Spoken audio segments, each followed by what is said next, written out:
Authorities at the K.I.A International Airport have begun turning away passengers arriving in Ghana from countries deemed as COVID-19 endemic. This is in line with the travel advisory announced by the Information Minister Kojo Oponkruma. All travel to Ghana is at this stage strongly discouraged until further notice. Second, any traveler, except for Ghanaian citizens and persons with Ghana residence permits, who, within the last 14 days, has been to a country that has recorded at least 200 cases of COVID-19, will not be permitted into the Ghanaian jurisdiction. Airlines are instructed not to allow such persons to embark. Border posts are instructed not to allow such persons into the jurisdiction. 3, there is now going to be a mandatory 14-day self-quarantine for persons who are otherwise allowed to enter the Ghanaian jurisdiction. Guidelines for the self-quarantine will be available at the various Ghanaian ports of entry. Enforcement protocols are being deployed in collaboration with the state security and health authorities. Well, Sheila Tamaklo just returned from the K.I.A International Airport, where we're learning some flights that arrived with passengers from countries on Ghana's travel advisory have been turned away. And as you'd realize, or as you'd notice, the measures actually kicking today, effective 1 p.m. today. Now, Sheila, what more can you tell us? Okay, so for myself, what I witnessed when I arrived, we were at the arrivals of the K.I.A International Airport, but something unusual was taking place. You know, is the arrivals. However, we saw some passengers who were departing through this particular place. So I asked what was happening, and we were told these were passengers that had disembarked earlier on. They were non-Ghanaians, and they were coming from these endemic regions, for which reason they had been asked to return to the flight from which they came to take off again. So which flight were they on, for instance? Well, I cannot tell exactly which one had arrived at that particular time, but we are told that 3 airlines came today. That's Delta, Emirates, and Ethiopian Airlines, and they had some of these passengers who were turned back. All right. So how about those Ghanaians who came on, and as the Information Minister indicated, those people will have to self-isolate? What are the arrangements for those people? Okay, so just as the Information Minister indicated, the MD actually corroborated that and said that these passengers were actually advised to self-isolate for 14 days.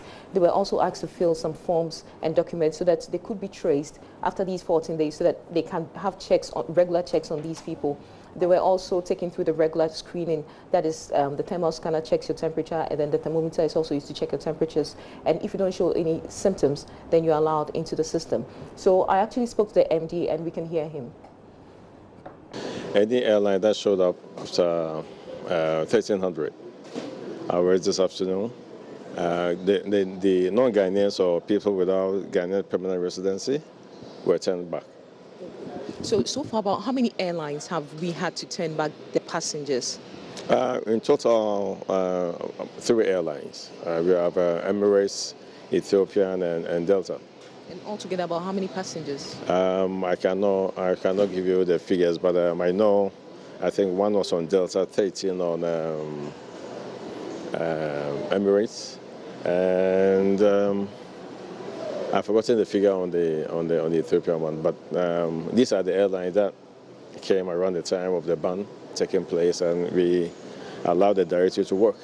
Okay. So have the airlines been informed adequately about this directive, and what exactly has been communicated to them?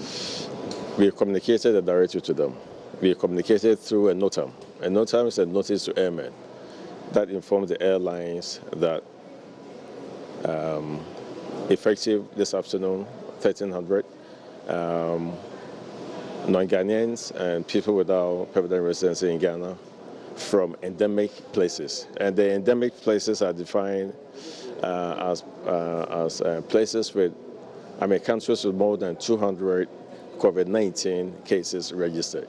So if you come from any country such as that person is not allowed into Ghana.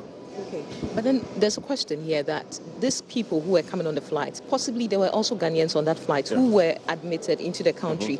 Now, what kind of checks then are we implementing on these other Ghanaians who came in here, because they sat in the plane with people from endemic areas? Well, before we apply the directive, we have procedures at the airport to screen people for the virus.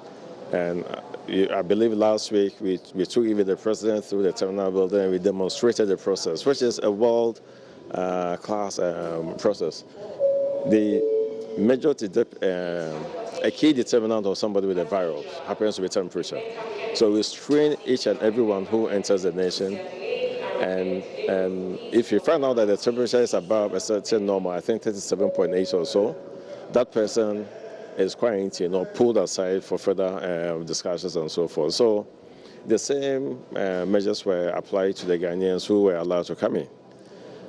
In addition, per the directive once again, we told people, we advised people to self-quarantine themselves for 14 days. For example, if you were traveling, if you were coming to the country and you know about the dangers of carrying the virus, I think if you're told that if you go home, try and stay away from other people, you should do it, because if you don't, then let's say you have it, but you're not showing signs and you infect your loved ones, I don't think you'll love it. So that word has been carried out.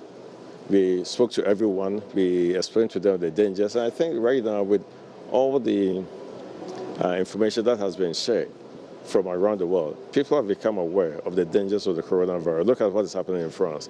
The country has basically shut itself out from the outside world. And so we believe that the information that we gave to between us, I mean, Port Health, Ghana Airports Company, Immigration, Customs, we gave to our fellow citizens and people residing in the country will be followed when they go home.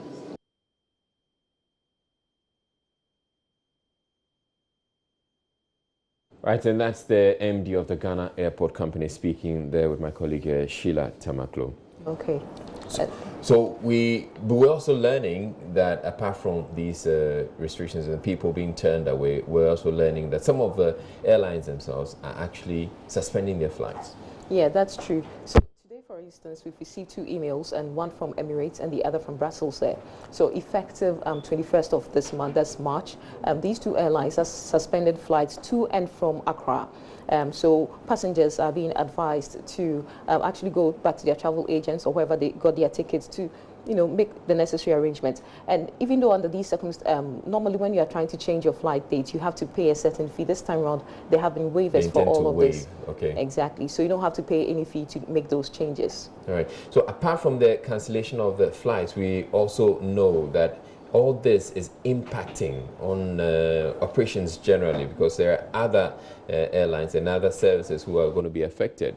I can imagine that our Africa World, for instance, will be affected because they have this arrangement with Emirates. Yeah, so I actually interacted with Africa World Air today, and they actually indicated for their regional flights, they are going to slash down their flight frequency by 45%. And for the domestic one, they are going to do 20%, because internally we can still move. But with the regional, there's a problem because they have a lot of interline agreements with these other bigger airlines, which come from the European countries. So that is going to impact them heavily.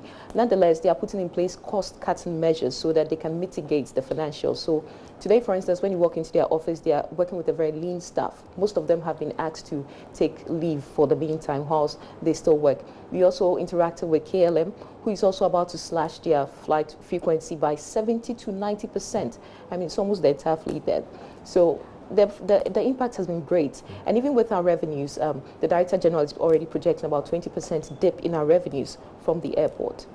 Right, thank you very much, Sheila Tamaklo, essentially our aviation correspondent here at Multimedia. Meanwhile,